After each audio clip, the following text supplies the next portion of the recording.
আপনার টাকার প্রতি লোভ বেশি না? এই আপনি টাকা নেন, তবু আপনি এখান থেকে চলে যান, এখান থেকে তবু আপনি এই সংসারের পিছনে কখনো আসবেন না। তোকে সই করতে বলছি। মা কি অবস্থা দেখেন, সামান্য মেয়েকে টাকার জোর জন্য, করেই করাচ্ছে। সই কর। সামান্য টাকার লোভে একটা মা কতটা নিকৃষ্ট পথ অবলম্বন করতে পারে চেয়ারম্যান সাহেব। আমি আর কতক্ষণ বসে থাকবো? চেয়ারম্যান সাহেব এখনো আসতেছে না।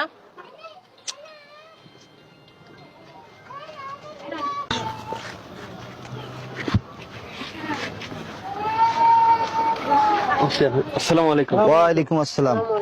ওয়ালাইকুম আসসালাম। বসেন বসেন। ছাতি বন্ধ কর। আপা আমাকে ডাকলেন, আসলে আপনাদের অভিযোগটা কি একটু বলেন। ভাই আমি ওই ছেলের সাথে আমার মেয়েরা থাকতে দিব না। মানে এই ছেলের সঙ্গে আর সংসার করতে দিবেন না? দিব না। আচ্ছা, আপনি তো মেয়ের মা। হ্যাঁ ভাই আমি মেয়ের মা। আপনার মেয়ের সংসারটা ভাঙার জন্য আপনি যে চেষ্টাটা করতেছেন, আসলে অভিযোগটা কি এদের প্রতি আমাকে একটু বলুন তো। ভাই শুনেন, মেয়েটারে তো অনেক আশা করে তারে বিয়ে দিছিলাম আমি। তো মেয়েটারে আমার কোনো দিক দিয়ে সে সুখে রাখতেছে না।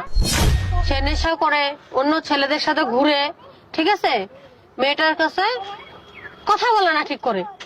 এজন্য আমি চাচ্ছি আমার মেয়ের অন্য সংসার করাইতাম না মেয়ের দিয়ে। আচ্ছা মা, তোমার মা ছেলের বিরুদ্ধে যে কথাটা বললো, এই কথাটা কি আসলে সত্য? না আঙ্কেল, এই কথাগুলো সত্য না। আমার স্বামী আমাকে যথেষ্ট পরিমাণ ভালোবাসে। আমি যখন যা চাই তখন তাই আমাকে দেয়। আর আমার মা আমাকে সংসার ভাঙিয়ে দেওয়ার জন্য এরকম করতেছে। আমি সংসার ভাঙতে চাই না, আমি ওর সাথে সংসার করতে চাই। এই তুই বেশি কথা বলিস, তাই না বলছি বেশি কথা বলবি না। এই আপনি একটু বসেন, ওখানে বসেন।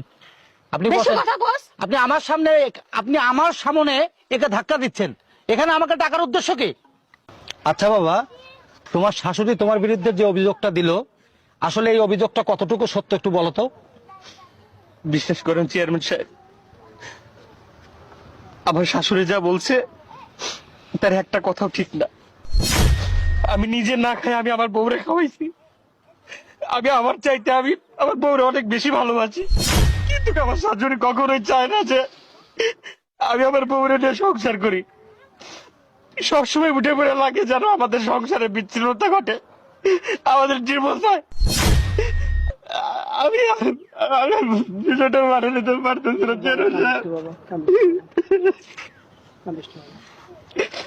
চেয়ারম্যান সাহেব। আমি ওরা সারা বাঁচবো না চেয়ারম্যান সাহেব। আপনি প্লিজ আপনি আমার একটা ব্যবস্থা করেন। অপেক্ষা করেন, অপেক্ষা করেন। আমি তো এখানে আসছি, আমি তো এই বিষয়টা নিয়ে বসছি আজকে এখানে। আজকে এটার একটা ফয়সালা তো হবে, দেখা যাক। আচ্ছা আপনি তো ওর বড় ভাই। আচ্ছা, এখানে মেয়ের মা যে কথাগুলোকে এতক্ষণ বললো আপনি তো সবই শুনলেন। আচ্ছা, ছেলে সংসার করতে চাচ্ছে, মেয়েও সংসার করতে চাচ্ছে, এখানে আপনার কি কোনো মতামত কিছু বলার আছে? আসলে চেয়ারম্যান সাহেব, আমার ছোট ভাই খুব চেষ্টা করছে এর সংসারটা টিকে রাখার জন্য। ভালোবাসা, টাকা পয়সা সব বউকে দেয়, বউকে খুশি রাখার জন্য। এরপরও মেয়ের মারি অভিযোগটা আসলে আমাদের খুব কষ্ট লাগতেছে। আমি চাই না আমার ভাই সংসারটা ভেঙে কষ্ট পাক। দেখছেন না আমার ভাই কিরকম, আপনার কাছে আপত্তি জানাচ্ছে। আর একটা কথা না বললেন না চেয়ারম্যান সাহেব, আমার শাশুড়ি যতবার আমার বাড়িতে আসবে ততবারই আমার বউয়ের কাছে একটা কথাই বলে যে কাবিনের টাকাটা যেভাবে হোক হাসিল করতে হবে। হ্যাঁ, এই যে কথা, কোনো মা কি পারে একটা মেয়ের সংসারকে এভাবে ভেঙে দিতে? আচ্ছা ঠিক আছে, আমি সে বিষয়টা কেমন মা বলেন? আচ্ছা আমি জিনিসটা শুনলাম তো। আচ্ছা, আপনি কাবিনের টাকার জন্য সবসময়ের জন্য এই ছেলেকে চাপ দিচ্ছেন, আর এর সামনে যে আপনি বলতেছেন। আচ্ছা মা বলো তো, তুমি বলো তো, এটা কি সত্য যে তোমার মা কাবিনের টাকার জন্যই আসলে আজকের এই নাটকগুলোকে সে করতেছে? হ্যাঁ আঙ্কেল, সত্যি। আচ্ছা সত্যি। আচ্ছা আপনি তো ছেলের বড় ভাই। আচ্ছা, আপনার এই ব্যাপারে কোনো কিছু বলার আছে কি? না, আমার তো কিছু বলা নেই চেয়ারম্যান সাহেব। আপনি থাকতে আমরা কথা কিভাবে বলি?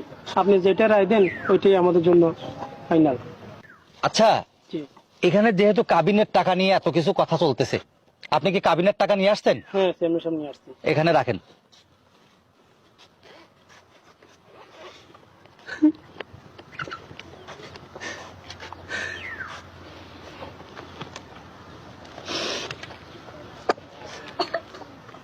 গুলো দেখেন।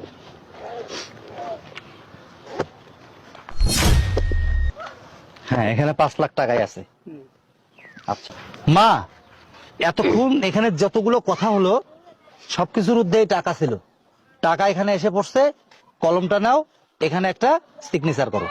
না আঙ্কেল আমি সই করবো না। এই সই কর, সই কর, কলম নিয়ে সই কর, না আমি সই করবো না। সই কর। আরে সই করতে বলছে তোকে, সই কর, না আমি সই করবো না। সই কর এখানে, সই কর, এই সই কর, না সই কর, না আমি সই কর এখানে, সই কর, তাড়াতাড়ি সই কর, না সই কর, না, আমি সই কলম উঠাও, সই কর, দেখছেন চেয়ারম্যান সাহেব সই কর। করে সংসার ভাঙাচ্ছে মা। সই দেখেন, কর।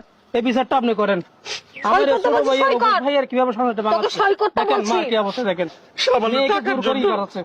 সই কর। সামান্য টাকার লোভে একটা মা সই কতটা কর। নিকৃষ্ট পথ অবলম্বন করতে পারেন চেয়ারম্যান সাহেব। আমি এই আপনারা চুপ থাকেন, এই আপনারা চুপ করেন। আপনি আপনার মেয়েকে জোর করে আপনি সই করাচ্ছেন কেন? সে তার স্ব ইচ্ছা এখানে সই করতেছে না। আমি তখন থেকে এখন পর্যন্ত দেখছি সমস্ত, আসলে আপনি মূল একজন এই সংসার ভাঙার প্রধান হাতিয়ার হিসেবে এখানে আপনি কাজ করছেন। আপনি এত সুন্দর একটা রহমতের সংসার আপনি কি